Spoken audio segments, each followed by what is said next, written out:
I'm usually responsible for making side dishes during potlucks. I always consider this recipe because it pairs well with everything, literally everything, and the best part is it's so good on its own as well.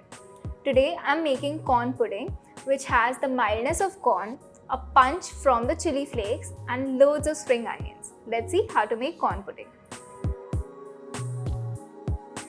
So I'm using frozen corn to make this pudding. If you're using fresh corn, you can just boil it for 5 minutes in hot water and you'll be good to go.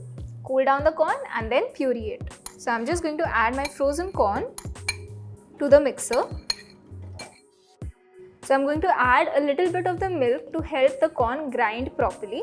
What you can do is measure out the milk in the recipe and use a little as required. I'm going to add a little bit of salt.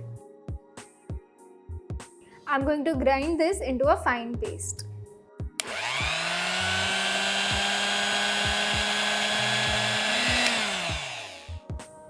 If required, you can add a little more milk to grind the corn properly. Now here you can make a choice whether you want to grind it into a fine paste or a coarse paste. It depends on the texture that you like to eat. I like the fine one, so I go for like a proper puree. Now I'm going to remove this into a big bowl. Use a spatula to remove the leftover puree from your mixer jar. Now it's time to form the batter. So I'm going to start with wet ingredients. I'm going to add the rest of my milk. Next I'm going to add in cream. This is heavy cream. I'm just going to use a whisk and mix it. Usually, puddings use eggs as a setting agent. Today, I'm going to make this absolutely egg-free. I'm going to use custard powder as a substitute. So first, I'm going to add in my flour, followed by custard powder.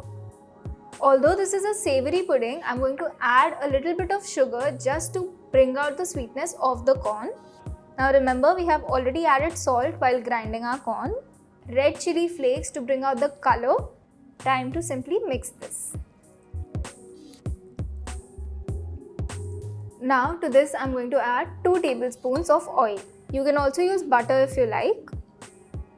Blend it. And now it's time to bring out the colors even more. I'm going to add a handful of chopped green onions so that they are studded in between the pudding when you cut through it. Give it a light mix.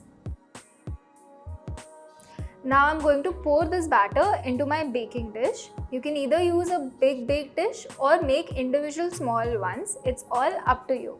So now let's pour this.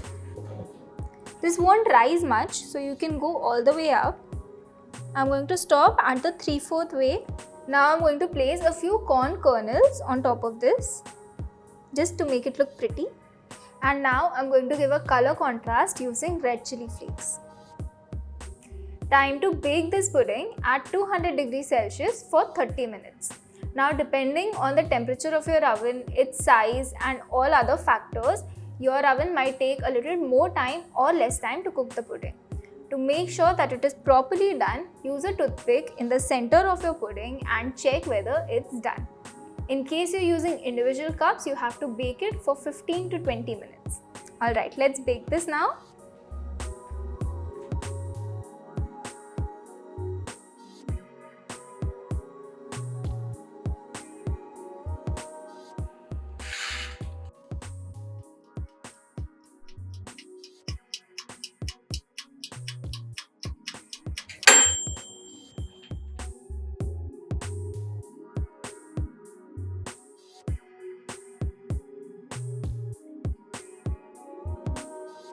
After approximately 30 minutes, the corn pudding has baked completely.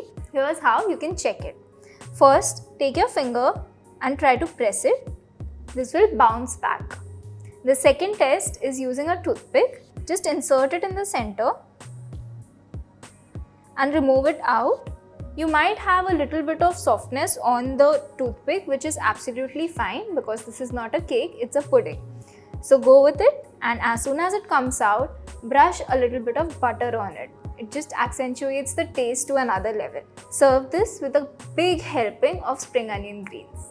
So next time you have guests at home, try this recipe out. By the time you're cooking your main dish, this one can hang out in the oven and cook by itself. Try this recipe out and let me know about your experience in the comment section below. I'll see you next week.